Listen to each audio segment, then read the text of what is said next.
Today, I'll be speaking about a new legend in town. Does it live up to the name? Stay tuned to find out and cue the music!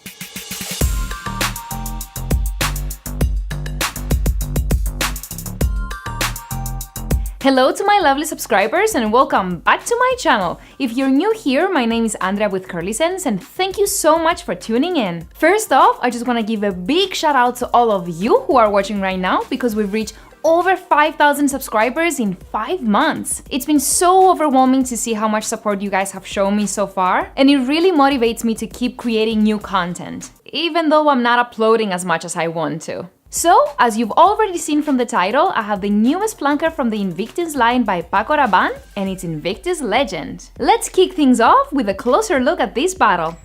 In terms of presentation, the battle design brings no surprises, as it doesn't stray too far away from the rest of the flankers. You have the well-known trophy design, which I do find to be unique, but at the same time I find it to be a bit juvenile in my opinion. I do, however, really enjoy the darker blue color scheme, and I think it's my favorite battle from the entire line. Some people love the Invictus battles, some people hate them, but as always, the most important part is the juice itself. Ah, you guys, you thought I was gonna drink juice again, didn't you? Well, you guessed right. Cheers!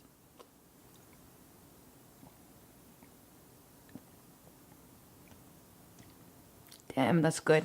In the opening of Invictus Legend, you'll be hit straight away with a wave of sweetness that will definitely remind you of that classic Invictus DNA. That bubblegum accord is definitely there, but this time it's more overshadowed by a very syrupy, fruity sweetness that is much thicker and most likely due to the Emperor accord. Another main player in the opening is Geranium, which is going to give you a very cooling sensation to your nose and gives the fragrance quite a minty feel as well. When looking at the color of the bottle, one might expect something more on the aquatic side of things. And while this does have an underlying aquatic feel to it, to me it leans a bit closer to Invictus Intense because of that dense quality. In the mid, I start to get a prominent herbal spiciness from the bay leaf, as well as the other spices used in this composition. I also start picking up on something very reminiscent of pine, and it gives off this very green Christmas tree vibe. There is definitely a bit of saltiness to Legend as well, but I wouldn't necessarily compare it to fragrances like Dolce & Gabbana's Light Blue or Bulgari's Aqua Amara.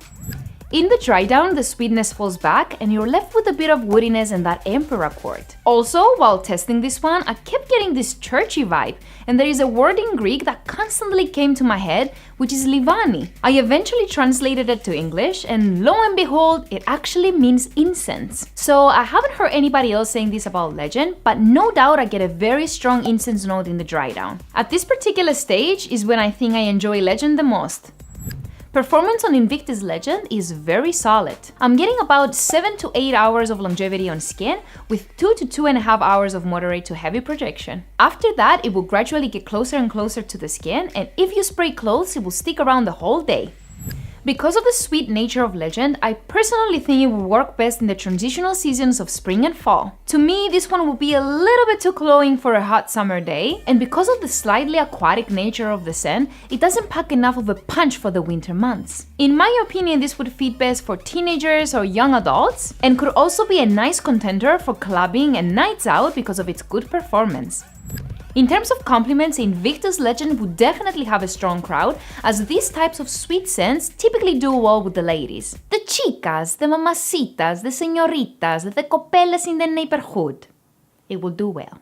It gives off a fun and youthful vibe that's definitely mass-pleasing for the most part, but personally, I'm not actually a fan. While I do enjoy some sweet or even gourmand fragrances, the sweetness in Legend is somewhat annoying to my nose. That, in combination with some of the other notes, just creates something that I wouldn't be too keen to smell on a guy. If I had to choose, I would probably go with Invictus Intense or even the original. So with that being said, my rating for Invictus Legend is 5 out of 10.